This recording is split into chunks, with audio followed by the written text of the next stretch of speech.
Hey guys, my name is Shashwat and I'm a legal intern at Lexis & Co.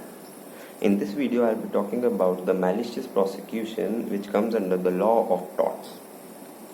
The proceedings instituted maliciously may include not only malicious prosecution and malicious arrest but also malicious bankruptcy and liquidation proceedings, and malicious execution of the process against the property and malicious search.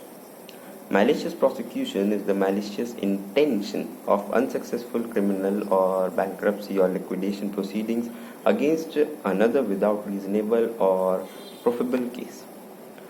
Generally, it can be said that malicious prosecution is defined as judicial proceedings instituted by one another person against another from wrongful or improper motive without any reason and probable course of justice.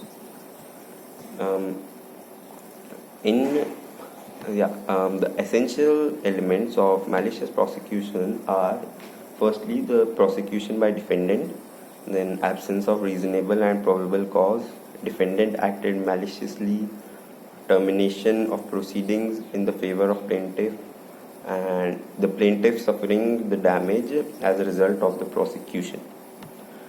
These are the very essentials of malicious prosecution. The malicious civil proceedings. In case of Darbhangi Thakur versus Mahabir Prasad, it was held that unlike malicious criminal prosecution, no action can be brought as a general rule in the case of civil proceeding, even though the same are malicious and have been brought without any reasonable cause.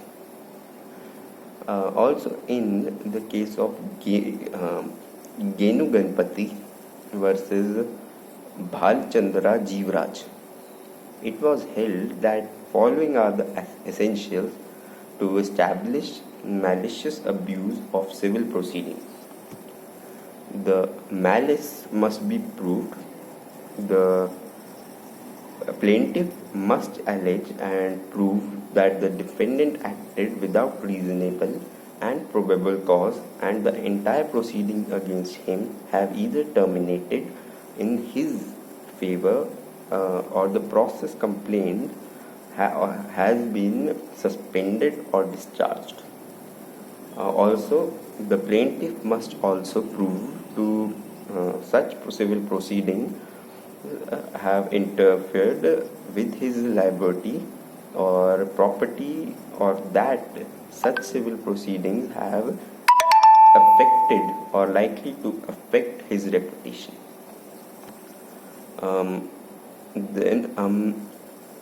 I may conclude by saying that it can be said that the malicious proceedings are that proceedings which are initiated with the malicious intent. The intent of the maliciousness is the very must and the very first thing that comes in the malicious prosecution. The elements, that is the prosecution of the defendant, absence of the reasonable and probable cause, defendant acted maliciously, termination of the proceedings in the favor of the plaintiff, and plaintiff suffered damage as a result of the prosecutions which are necessary to the plaintiff in a suit of damage of malicious prosecution must be fulfilled. However, on the basis the facts and circumstances, the courts should decide whether the suit is filed maliciously or not. In the case West Bengal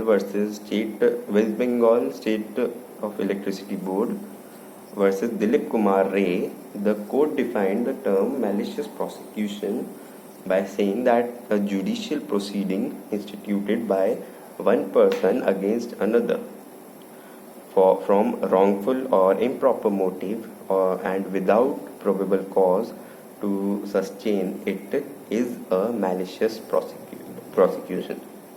Also, the malicious prosecution consists in malicious causing process to be issued, whereas An abuse of process is the employment of legal process for some purpose other than which it was intended by the law to affect the improper use of regularly used process.